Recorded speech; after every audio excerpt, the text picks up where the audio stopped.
The first thing I noticed wasn't the trip, it was the caption. My mother doesn't usually write captions that sound like statements. Hers are normally descriptive, almost practical: where they are, what they ate, who took the photo. But this one sat differently. Nothing but real family on this journey. I read it twice, not because I didn't understand it, because I did. The photo was bright white buildings stacked against a blue I couldn't quite place, sunlight flattening everything into something postcard clean. My sister was tagged, my dad too. There were comments already. Hearts, quick jokes, people asking which island. I wasn't tagged, I didn't comment. That part was automatic. I've learned over time that reacting in the moment usually costs more than it returns. So I set my phone down and went back to what I was doing, or at least tried to. It's strange how something small can rearrange your focus without asking. 2 days passed before anything actually happened. It came in as a notification I almost ignored, just another alert from my bank. I opened it out of habit more than concern. A charge. Then another. Then several more stacked beneath it. Airline. Hotel. Excursion packages. The numbers didn't feel real at first, not because they were large, but because they didn't belong to anything in my life. I don't travel spontaneously. I don't book things in clusters like that. I sat there a moment longer than necessary, letting the list load fully. Athens, Santorini, names I recognized, attached to transactions I hadn't made. There's a kind of stillness that isn't shock. It's closer to recognition arriving late. I didn't call anyone, not yet. I logged in properly this time, not through the notification. Checked the account itself, scrolled slowly, making sure I wasn't misreading anything. Everything lined up too cleanly to be random. Then my phone lit up again, a message from my sister. Short, casual. Except it wasn't for me. He won't notice. His account's barely active.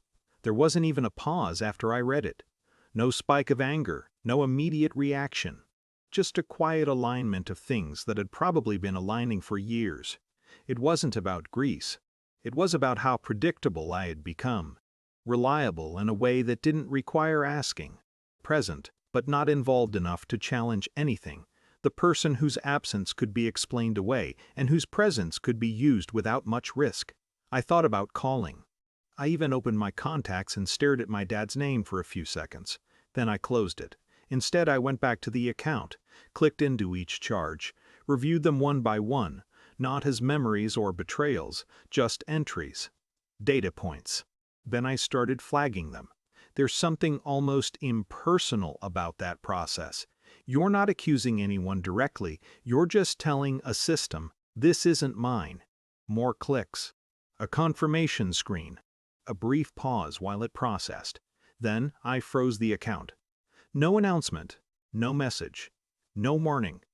Just a decision, carried out quietly. I imagined the moment it would register on their end. Not as a conversation, but as friction. A card declined at a counter. A receptionist apologizing.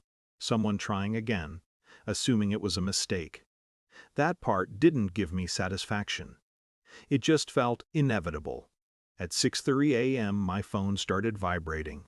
Once, then again, then continuously until I flipped it over just to stop seeing the screen light up. Calls stacked quickly. My sister, my dad, even my mom, which was unusual for that hour. I let it continue for a while before checking. Voicemails came in, fragmented background noise, overlapping voices, confusion that hadn't yet settled into clarity. Then the messages. Call me. What's going on with your card? We're trying to check out. No one asked if I had noticed. That part stayed consistent. I sat on the edge of my bed, phone in my hand, and realized I didn't feel rushed. That was new. For years, urgency had always belonged to them. I responded, adjusted, accommodated, quietly, efficiently. This time, I didn't. I made coffee. Let the phone ring again.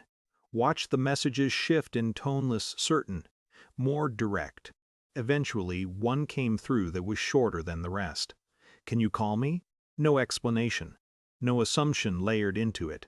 Just a question. I waited a little longer, not to make a point, but because I needed to decide what answering actually meant. Not just fixing the immediate problem, but restoring everything that had made this possible in the first place. When I finally responded, it wasn't a call, just a message. I saw the charges. I've reported them and frozen the account. I read it once before sending. It didn't need anything else. No accusation. No explanation about the text. No reference to the post. Just a boundary stated plainly. The reply didn't come right away. When it did, it was longer than mine. Trying to explain. To soften. To reframe. I didn't respond again. By then, the situation on their end had already shifted into something logistical: payments needing to be rearranged, bookings reconsidered, conversations they would have to have without me smoothing anything over. I went about my day. Work. Emails. Small, ordinary tasks that didn't require much from me. At some point, I passed the mirror in the hallway and paused, not because I looked different, but because something felt slightly adjusted, not fixed, not resolved, just no longer available in the same way. I knew how this would be talked about later. Overreaction, misunderstanding, maybe even ingratitude. That part wasn't new either. What was new was that I didn't feel the need to correct it. Somewhere between the caption and the call logs, something had shifted. Not loudly, not dramatically, but enough. Enough that next time, if there was one, they wouldn't be so certain I wouldn't notice. And maybe more importantly, I wouldn't be so quiet about it.